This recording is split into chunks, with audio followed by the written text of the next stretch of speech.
Onion bhaji or bhajias or pakoras, as they're known to me in India, are one of my favorite snacks. I just love onion bhajis, can't get enough of them.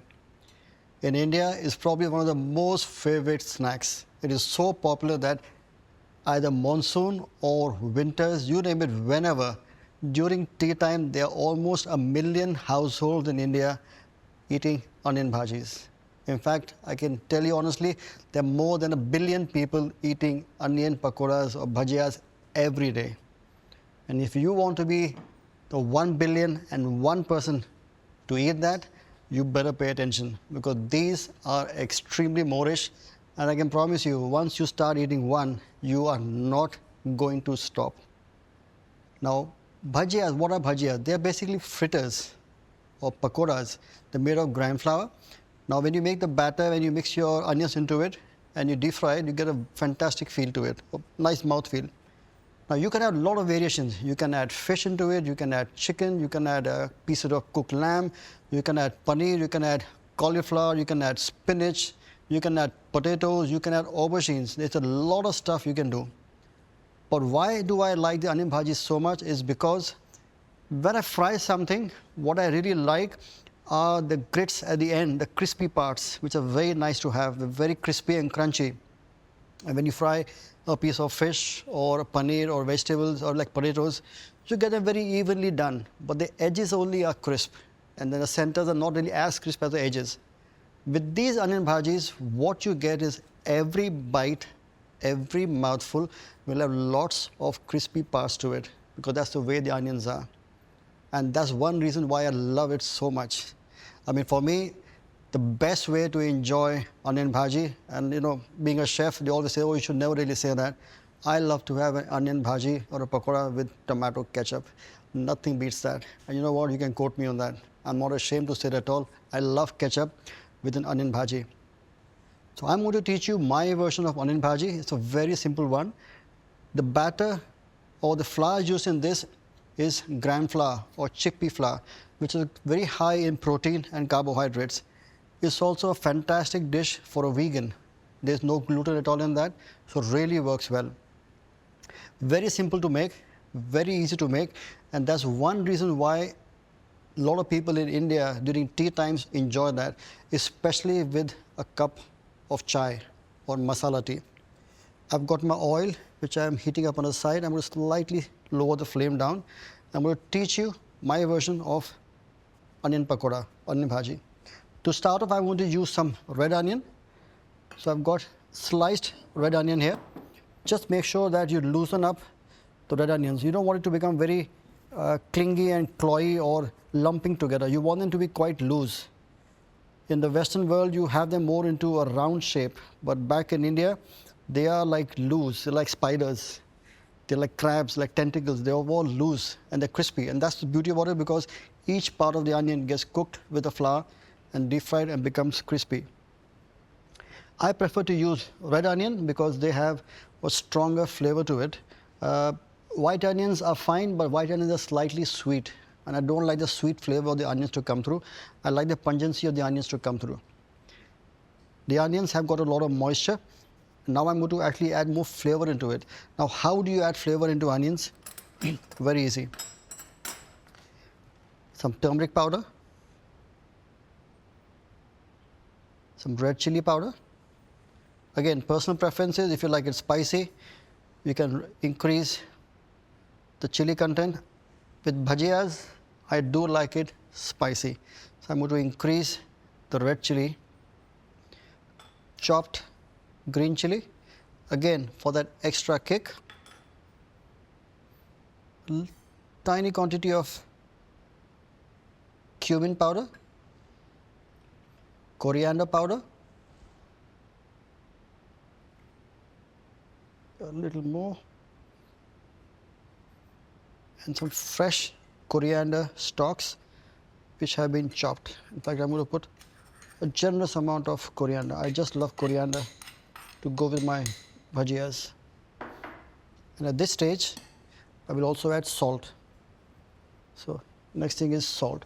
Now what the salt does is it opens up the onions. It makes the onions release its moisture. It not only flavors the onions or the mixture, but also begins or makes the onions release its juices or the moisture. Mix it all together. A lot of people actually, when they make the onion bhajis, they actually make it into a batter first. So they make a batter and they add the onions into it. So what you actually get is not really onions, but you get more of the thick batter, which is very heavy and stoggy. This is nice and light. Also, the difference is when you use the red onions, it gives a better flavor. Also, is the spice. A lot of people just add onions, a bit of chili, and some salt, and that is it. But when you add the turmeric powder, when you add the cumin powder, when you add the coriander powder, it really makes a difference. I always say that when you actually use the powder spices, you need to cook them into the pan as such with your sauces. But in this case, because the batter is so light, the flour is just binding the onions. When you fry them, even the spice powder, although they are raw at this stage, will get cooked. So it is a very even way of cooking your spices. If you want to make it more interesting, you can always add carom seeds or fennel seeds into your with the onions. But again, it's a personal preference. This is a very simple version of onion bhajias. This is done. Now you really need to get your hands dirty because you need to get to the feel. I would leave that probably for 4 to 8 minutes, rather 7 to 8 minutes, for the onions to just release the moisture, get the juices going. So I don't need to add water. So when I add my gram flour, it just coats the onions very gently. And when you fry it, it gets a nice crispy feel. The oil is being used here. Now the oil, always remember, you want oil which has a very high burning temperature. I've always said when you're going to deep fry, use oil with a high burning temperature. Anything like a vegetable oil, a neutral oil, a canola oil works well. Any flavored oil, it's not going to work because they have a low burning point and it's not going to help you. The oil will get really, really hot. There's also a technique of how do you check the oil to see if it's really hot or not, and not really by using a thermometer. None of us, most of us don't have gadgets and thermometers at home. We all go by estimates and go by recognition of the heat, or you look at certain things and you realize how hot it is. When you look at the oil in a pan, it may not look hot to you. You may just try and put your finger in. Never do that. You're going to burn it off.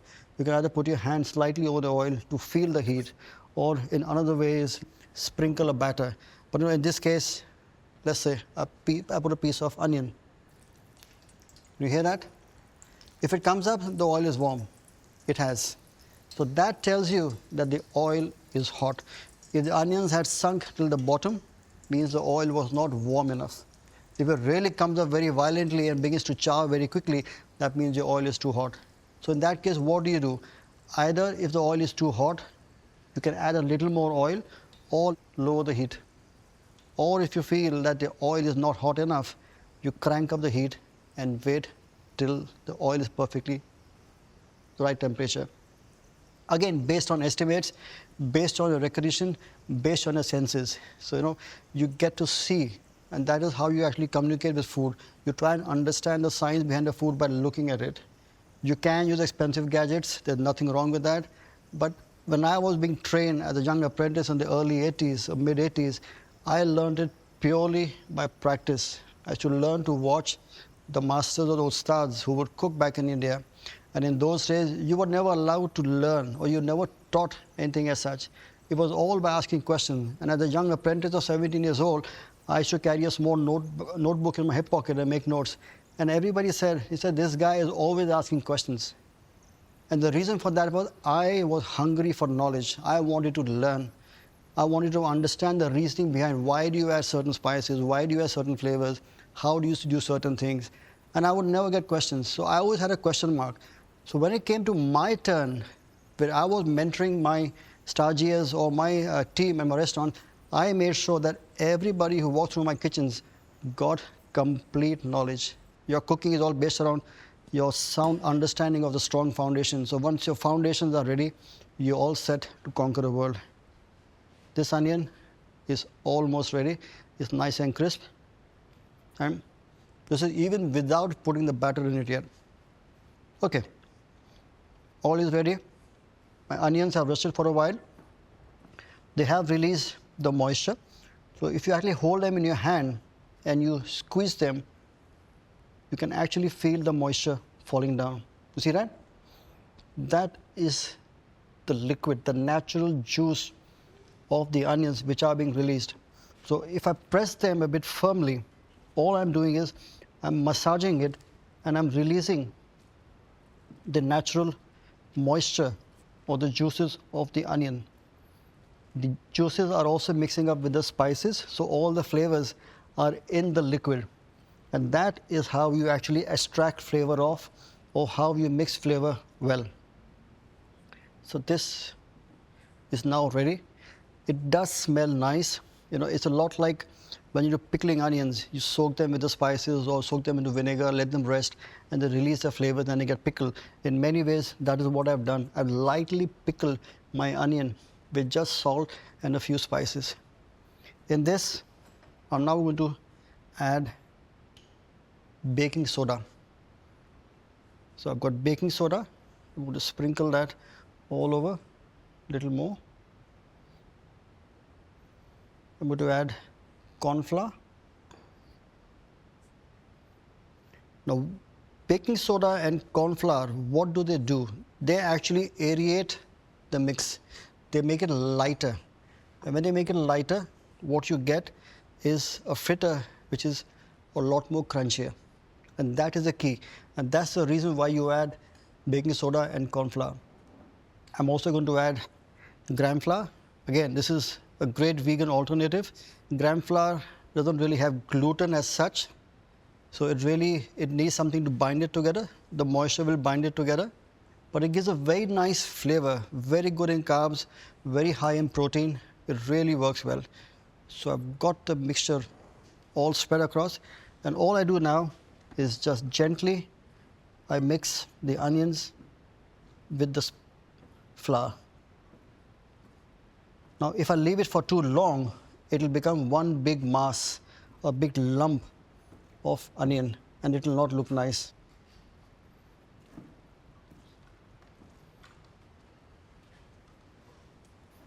I'm going to add a spoonful more of gram flour.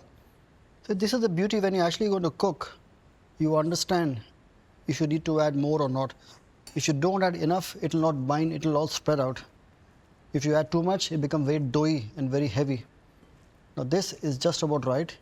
I'm going to start frying them, and if I need to add more, I can always add a little more. I'm going to very loosely sprinkle the onions into the hot oil, always when you're putting it away from you. And as you can see, they immediately come to the top.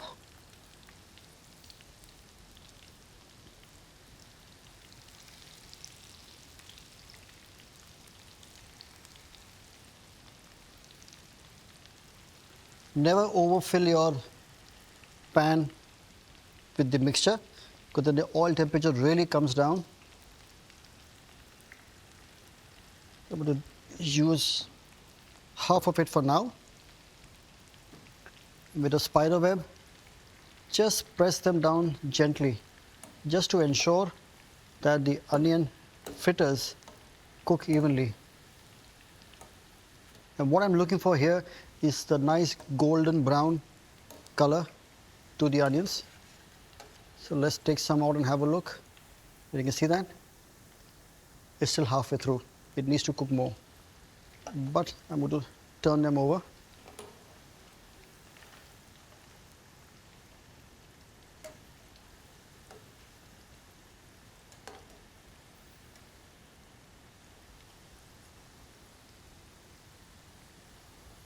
It's a game of patience. You got to stand and just ensure that they evenly moved around, so they have an even cooking and they have an even color. And when you're handling things like these, you need patience here, because patience really pays off. You got to be very gentle, take your time, because what you're trying to achieve is that perfection. So if you try and rush things through, it will never really come properly. So it is just a matter of time, and the timing has to be perfect. So you just have to wait and watch till you get it absolutely right.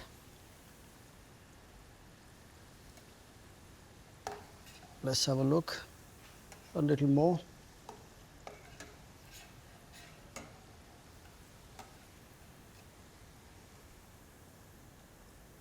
There we are. So that's our first batch. Try and drip off as much of the excess oil which you can. And when you take it out of the fryer, put your fritters on a kitchen paper or absorbent kitchen paper which absorbs all the extra oil. So we got the first batch done. I'm going to make a second batch. Again, just drop it into the oil.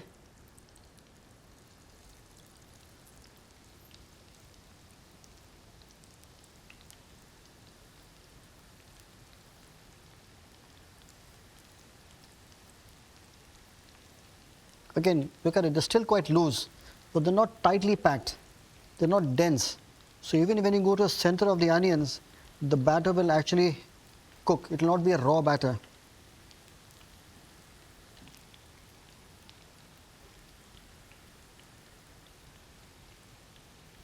And just a little bit more. All I'm going to miss now is a nice cup of chai.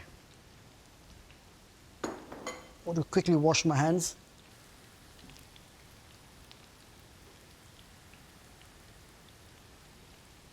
I'm not generally a big fan of fried food, but when it comes to an onion bhaji or an onion pakora, I just can't resist. As a kid, and even now, I used to love having an onion bhajia in between two slices of bread, little butter and little ketchup, and bite into that. So you get a very nice, soft, beautiful white bread, and then you have the crunch of the onion bhaji, and the nice umami and the savory and the sweet flavor of the ketchup. It is just heaven. It is just purely heaven.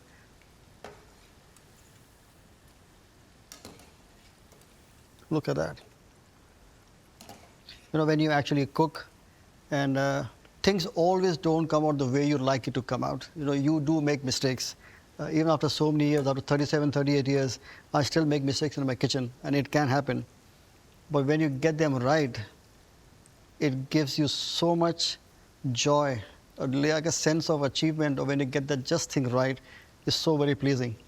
And when you see food like this, it takes you back right to your childhoods. You know, I remember years back, I'm talking of 92, it's the first time I actually left India or took a flight, and I went to Mauritius to do a food festival for 10,000 people. I went to cook there, part of a brigade.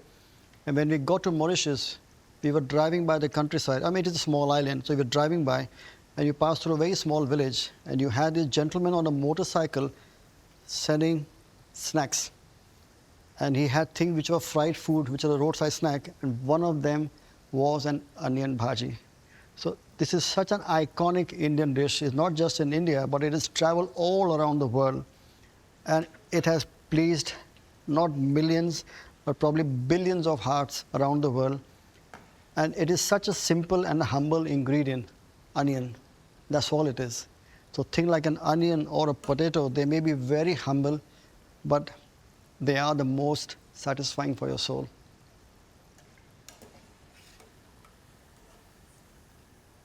Okay, I'm going to fry it a little more. When you actually hold them, you can see that they're light, they're crinkly, they sound crispy and they're crinkly. That is exactly the way they're supposed to be. Because they're not dense and they're not firmly packed together, what you get are very loose strands of onions which are extra crisp. And that's one reason why I just love onion pakoras.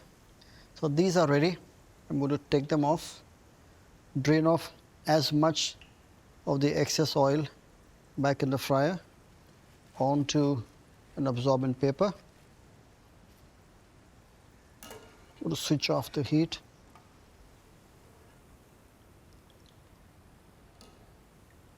And it just softens down. It literally, the oil in some ways goes to sleep. It's done its job, it's finished, it's ready, and now the fun bit starts.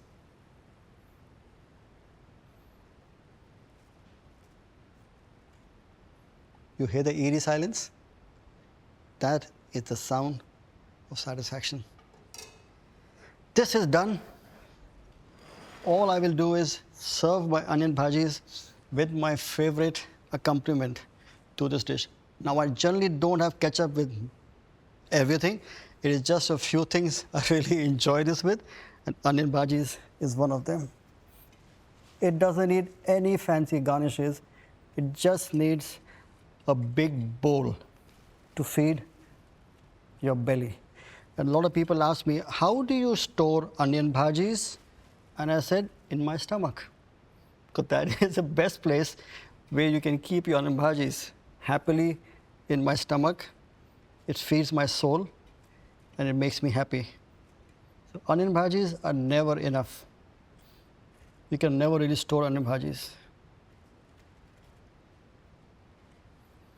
Voila, onion bhaji or pakoda or bhajia, as I know them.